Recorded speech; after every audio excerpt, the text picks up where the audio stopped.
बारिश में एक कमरे में ससुराल के 18 और मायके के 20 लोग। अरे सोनू, तू इतने लंबे समय के बाद नजर आई है, बता कैसी है? और तेरे हाथों में इतनी सारी सब्जियां, लगता है घर पर दावत है। अरे यार, कोई दावत नहीं है मेरे घर में। मेरे ससुराल में कुल 18 जने हैं और सबको हर दिन अपनी अपनी फरमाइशों का खाना होता है। ये तो सिर्फ एक दिन की सब्जी है। बेचारी, मैं तो पहले ही कह रही थी कि इतने बड़े परिवार में शादी मत कर, लेकिन अब कर ही क्या सकती है। चल मिलते हैं कभी फुर्सत में। अपनी सहेली से थोड़ी देर बात करने के बाद सोनम सब्जियों का थैला लेकर आगे बढ़ती है। थोड़ी देर में अचानक बादल गरजने लगते हैं और देखते ही देखते तेज बारिश शुरू हो जाती है। हे भगवान, इस बारिश को भी क्या अभी होना था, भाग भाग कर जाना पड़ेगा। जैसे तैसे करके सोनम भागते हुए सब्जियां लेकर अपने ससुराल पहुंचती है और देखती है कि उसके सभी ससुराल वाले घर के कोने में बैठे हैं और छत से पानी टपक रहा है। ये क्या, छत से पानी टपक रहा है? पूरे घर में पानी पानी हो गया और आप लोग आराम से कोने में बैठे हैं। किसी से बाल्टी नहीं लगाई गई क्या? ये भी मैं लगाऊं? राम राम राम, कलावती कैसी बहू लेकर आई है? तू किस तरह बात कर रही है अपने बड़ों से? अरे इस उम्र में क्या लाठी टेकते हुए मैं बाहर से बाल्टी लाकर लगाती छत के नीचे। तो अम्मा, मैंने आपको थोड़ी ना बोला है।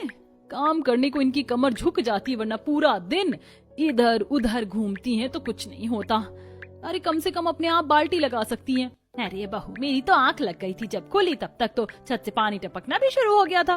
प्रेरणा, रुचिका, तुम लोग तो ये कर सकती थी ना। तुम लोग तो दिन में सोई नहीं हो और ना ही तुम्हारी शरीर में कहीं दर्द है। तो फिर भाभी, बाल्टी बाहर आंगन में रखी थी और आप तो जानती हैं कि हमें बारिश में भीगना पसंद नहीं है। अगर हम बीमार हो जाती तो? काम चोरी के बहाने निकलवा लो, उसमें सबके सब अव्वल हैं।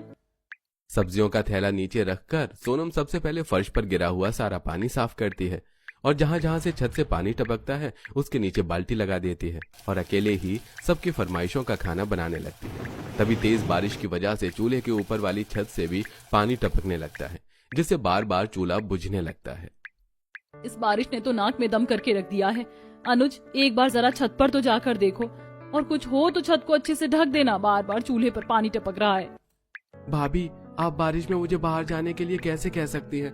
आपको याद है ना, पिछली दफा जब मैं बारिश में छत पर गया था तो गिर गया था और कितनी चोट लगी थी मुझे।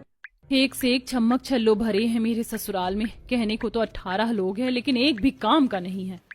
सोनम खुद ही उठती है और बारिश में जाकर छत देखने लगती है।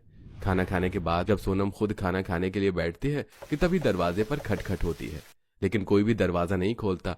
जिससे चिढ़कर सोनम जब दरवाजा खोलती है तो देखती है कि उसके मायके के पूरे 20 जने उसके ससुराल आए हैं और सब बारिश में भीगे हुए हैं।